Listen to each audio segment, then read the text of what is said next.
Going to take a look at percent composition problems now. And I want to remind you as we begin them what percent is. We think of miles per hour, that means per hour. Percent is the same as saying per 100. So it's going to be the number of parts out of the whole, and it will be some number per 100 of the whole. So just to, another thing to remember as we work on these percent compositions that we're going to look at, we are considering masses. So these quantities are relatively easy to obtain. You just go weigh something and you can calculate your percent composition. Also, don't forget to use your significant figures. Everything you learned about significant figures applies here, so we want to pay attention to that throughout the chapter. So just by way of review, here's one way to think about 25%. That would be a quarter of this pie. Let's consider a salt-sand mixture where 25% of the mixture is sand. So a couple different ways we can think about 25%. If you hit 25 and then percent in your calculator, it'll give you this 0.25, or this is 25 hundredths, if I read that decimal out right. Another way to write 25 hundredths is as a fraction, 25 hundredths, and if I can think back to my percent being parts out of the whole, this would be 25 parts sand to 100 parts of the sample or of the mixture.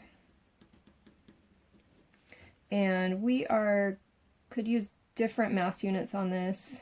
Grams and grams are going to be the most useful ones for us.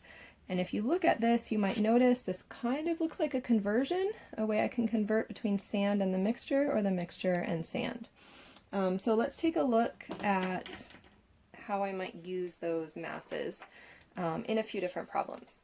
So first question, top right here, if someone weighs out 4 grams of a mixture, so I'm thinking that's denominator, that is 25% sand, what mass of sand is present? So take a minute, work that out and show your work. Maybe do it in a couple ways.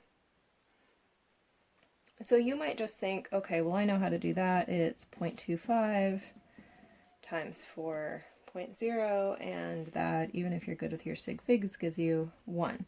If you think about it, you might be able to tell me that that is 1 gram of sand. So that's one way to do the problem.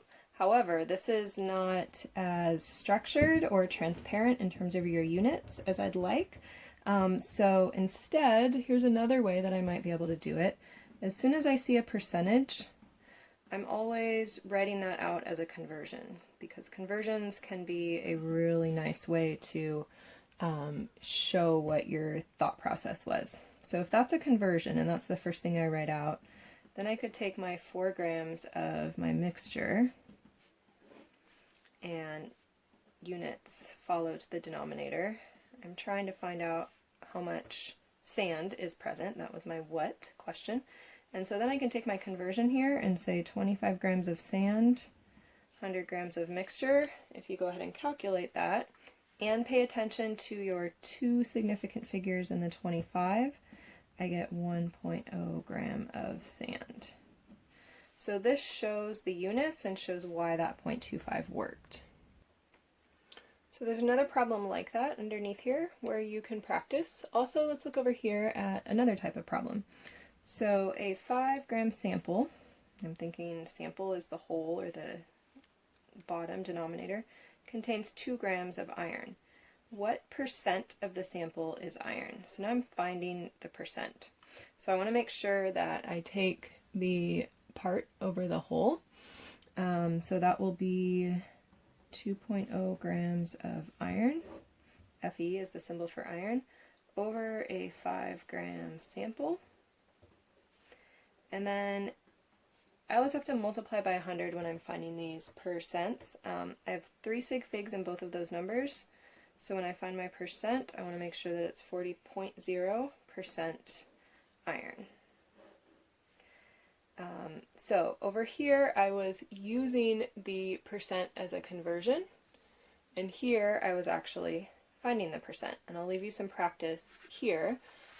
Here's a reminder of where this fits into all of our conversions that we have for our compounds.